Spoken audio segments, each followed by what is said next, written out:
क्या आपको लगता है कि इस देश के प्रधानमंत्री मोदी जी 140 करोड़ भारतीयों के लिए नीतियां बनाते हैं? क्या आपको लगता है कि वो पूरी दुनिया में भारत का मान बढ़ाने के लिए घूमते हैं? अगर आप ऐसा सोचते हैं तो जरा अपनी आंखें खोल लीजिए और इस क्रोनोलॉजी को समझिए, क्योंकि जो सच आज हम आपके सामने रखने जा रहे हैं उसे देखकर आप भी सोचने पर मजबूर हो जाएंगे कि नरेंद्र मोदी देश के प्रधानमंत्री हैं या अडानी ग्रुप के इंटरनेशनल बिजनेस एजेंट, जो जहां भी जाते हैं वहां अपनी दोस्ती निभाने के लिए अडानी के लिए करोड़ों का धंधा सेट कराते हैं। अब ताजा मामला ही देख लीजिए। खबर है कि दक्षिण अमेरिका के देश अर्जेंटीना में अडानी ग्रुप को एक बहुत बड़ा और ऐतिहासिक जैकपॉट हाथ लग गया है।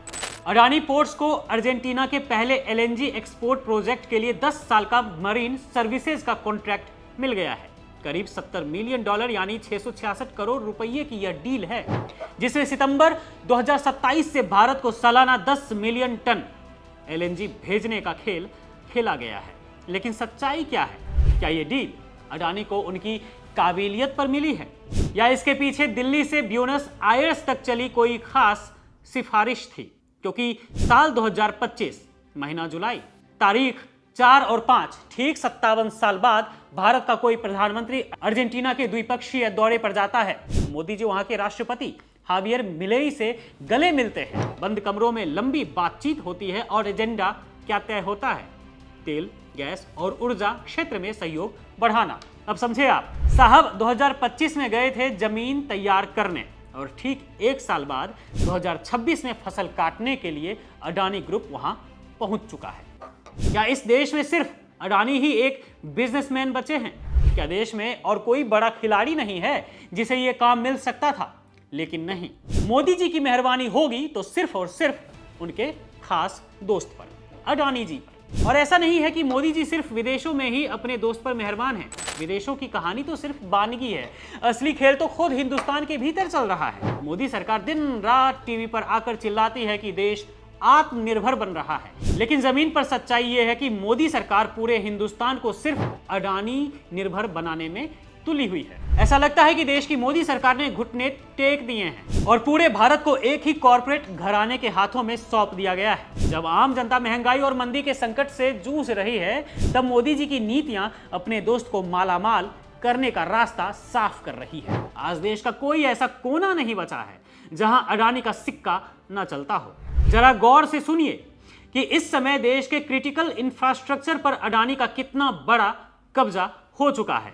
अगर आप समंदर के रास्ते व्यापार करना चाहते हैं तो आपको अडानी के पास जाना ही होगा, क्योंकि भारत के कुल समुद्री व्यापार का करीब 24 से 25% हिस्सा अकेले अडानी पोर्ट्स संभालता है। देश में आने वाला हर चौथा जहाज अडानी के मुंद्रा पोर्ट या उनके दूसरे बंदरगाहों से होकर गुजरता है। अगर आप आसमान की तरफ देखेंगे तो वहां भी अडानी का ही पहरा है। देश के कुल हवाई यात्रियों के ट्रैफिक का करीब 20 से 25% हिस्सेदारी और एयर कार्गो का एक बड़ा हिस्सा, जी हां 33% हिस्सा मुंबई, अहमदाबाद, जयपुर और लखनऊ समेत उन 7 बड़े एयरपोर्ट से तय होता है, जिसका मालिकाना हक अडानी ग्रुप के पास है। अगर आप घर में बिजली जलाते हैं तो जान लीजिए कि अडानी पावर देश की सबसे बड़ी प्राइवेट थर्मल पावर कंपनी है।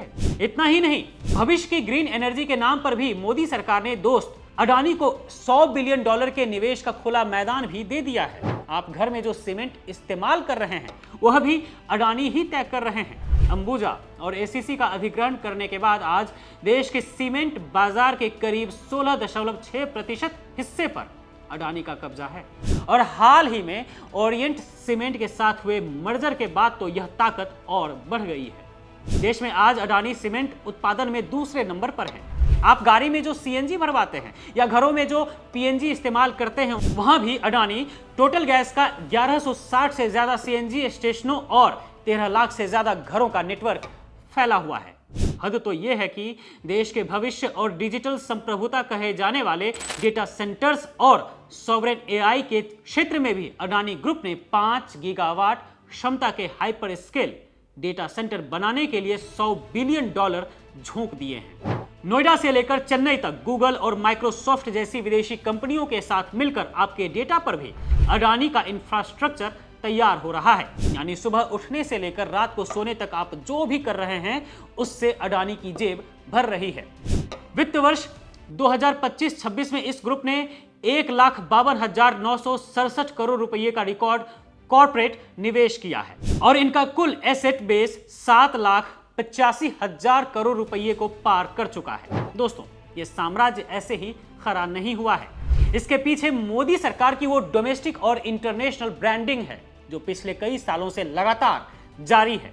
याद करिए, जब श्रीलंका में बिजली प्रोजेक्ट की बात आई थी तो वहां की संसद की समिति के सामने यह बयान आया था। भारत के प्रधानमंत्री ने खुद अडानी को प्रोजेक्ट देने का दबाव बनाया था। याद करिए ऑस्ट्रेलिया के कोयला खदानों का वो मामला, जहां मोदी जी के जाते ही स्टेट बैंक ऑफ इंडिया अरबों का लोन देने के लिए तैयार खड़ा हो गया था। बांग्लादेश को बिजली सप्लाई का ठेका हो या इजराइल में हाइफा पोर्ट का सौदा, हर जगह कहानी एक ही है। चेहरा मोदी जी का होता है और दस्तखत अडानी जी के होते हैं। केन्या में तो पूर्व पीएम रेला ओडिंगा ने खुद खुलासा किया था कि मोदी जी ने अडानी के बिजनेस के बारे में उनसे बात की थी। तो अब यह सवाल उठता है कि क्या लोकतंत्र में जनता ने प्रधानमंत्री को इसलिए चुना था कि वो देश के संसाधनों को और अंतर्राष्ट्रीय दौरों को एक प्राइवेट लिमिटेड कंपनी की बैलेंस शीट चमकाने के लिए इस्तेमाल करें? जनता महंगाई से त्रस्त है, नौजवान नौकरियों के संकट से जूझ रहे हैं, लेकिन मोदी सरकार का पूरा ध्यान सिर्फ एक ही दोस्त को टू बिग टू फेल बनाने में लगा है। अब मोदी सरकार को यह जवाब देना ही होगा कि वो इस देश को चला रहे हैं या फिर अडानी ग्रुप।